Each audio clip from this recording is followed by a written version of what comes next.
Bakit ba kayo galit na galit? Yan ang tanong ni Senator Alan Peter Cayetano sa mga bumabatikos sa kanyang mga pag-Facebook Live.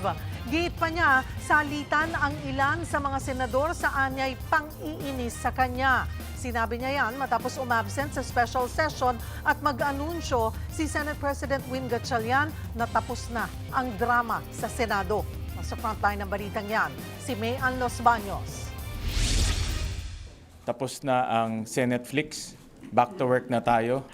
Galing na mismo kay Senate President Win Gatchalian. Tapos na ang drama at gulo. Back to work na ang Senado ngayong bago na ang liderato. Stressful din nangyari sa lahat eh. Hindi lang naman sa akin or sa ilan na senator. Lahat na stress eh. No? So hindi kami magkaka-agree on many things. Hindi rin kami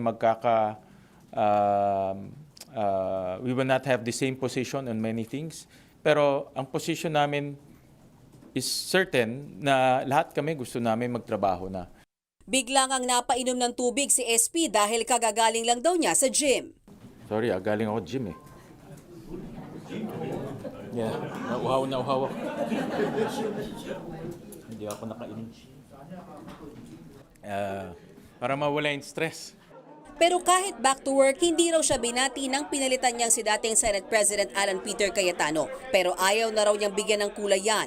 Kanina, si Senator Cayetano na absent at walang paramdam sa special session ay pinatawag mismo ni Pangulong Bongbong Marcos, nag-Facebook Live habang may logo ng Senado sa likod niya. So, wag na tayong maglokohan. Yung kahapon, kasi may 13 na kayo at gusto nyong palitan ang Senate President kasi gusto nyo tuloy-tuloy na yung impeachment at ang gusto nyo, grupo nyo ang magdikta ng tempo through the presiding officer. Dito rin siya naglabas ng sama ng loob sa pampuputakte sa kanyang pag-Facebook Live.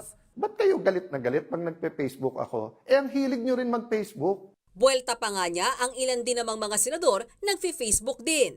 Ito lang ang tanong ko sa mga pamilya ko sa Facebook. Bakit si Senator Lacson at yung Senator Raffy Tulfo, Senator Erwin Tulfo, gumagamit din naman sila ng Facebook? Last year ba, mas maraming nanonood sa iyo. Raffy at Erwin Tulfo, problema, nabuko kayo na may tinatago kayo. Di ba?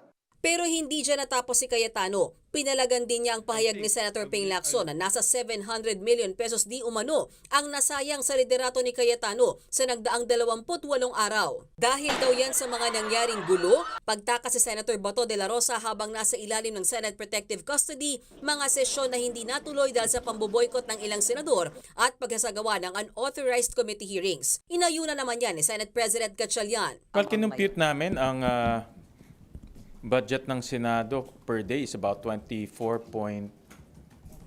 million, no? Almost 25 million. No? That's to operate the Senate. The Senate is a big institution. We have 2,000 people, may isang building tayo. So if you count those days, those are the days na naging unproductive. No? Kaya nasabi ko nga in one of our press cons na sayang yung pera na ibinabayad ng tao. Pero ang tanong ngayon ni Cayetano, saan galing yan? Tinignan niya lang yung budget ng Senado, tapos dinivide niya, nakuha yung 25 million a day. So nasaan yung intellectual dishonesty? Nasaan ang pagtatago ng katotohanan? Simple lang po.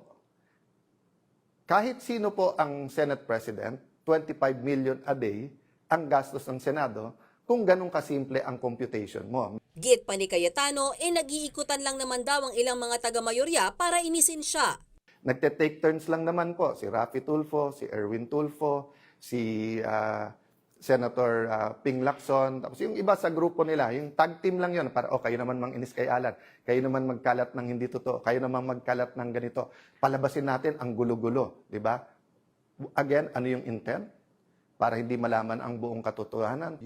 Si Cayetano ang tumatayong Senate Minority Leader sa liderato ni Senate President Win Gatchalian. No-show siya matapos ang mahabang Facebook post na alam na niyang papalitan siya bilang Senate President. Absent din ang kanyang mga kasamahan noong nagbotohan ng bagong Senate President, maliban na lang sa nag-over the background na si Senator Joel Villanueva. Pero dumalo ang ilan sa kanila sa plenary session ng Commission Appointments at sa hapong special session. Sa kabila niyan, 3 chairmanship ang binigay sa minority bloc. Si Senator Bongo, chairman ng Committee on Sports and Youth. Nabigyan din ng magkapatid na Villar. Si Senator Mark, kahawakan ng Committee on Banks, Financial Institutions, Currencies, habang Committee on Government Corporations and Public Enterprises naman kay Senator Camille Villar. Kaya naman ang tanungin si SP Gatchalian kung posibleng may lumipat mula sa minority to majority, sagot niya, I cannot preempt kung ano yung kanilang magiging decision. But one thing for sure, sa mga nakausap ko, even in the minority, they want to go back to work. No? And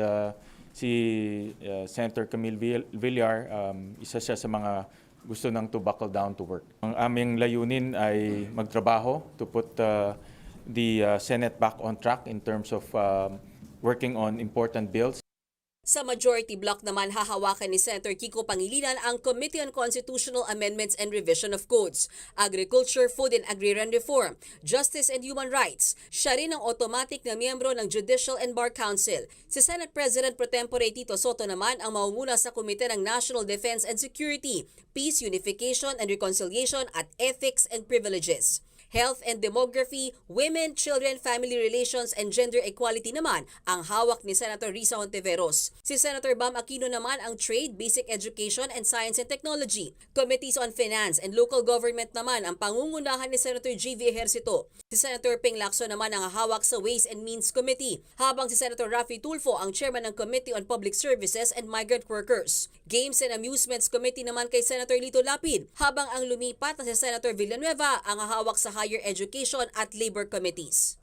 Ang makapangyarihan namang Blue Ribbon Committee na siyang nag-iimbestiga ng flood control scandal na nanatiling hawak ni Senator Erwin Tulfo. Yan ay kahit pa una nang sinabi ni Cayetano na ibigay ang kumiting ito sa kanila. Pero hindi ganyan ang Senate rules. Vice Chair ng komite si Senator Ping Lacson na una nang naging chairperson nito. Kaya naman si Cayetano may mensahe kay Lacson. Gusto mo, tumahimik muna ako, meditate, pray, ikaw din. Pero, Senator Lacson, napakahaba ng iyong career. Nakilala ka bilang nag-expose, nakilala ka na sinusundan mo yung ebidensya. Pero ngayon, bakit? Panay comment mo na lang sa mga witnesses, pero ayaw mong humarap sila sa committee. Wala pang tugon dyan si Senator Lacson. Nagbabalita mula sa Frontline, Mean Los Baños, News 5. Mga kapatid, Cheryl Hosing po.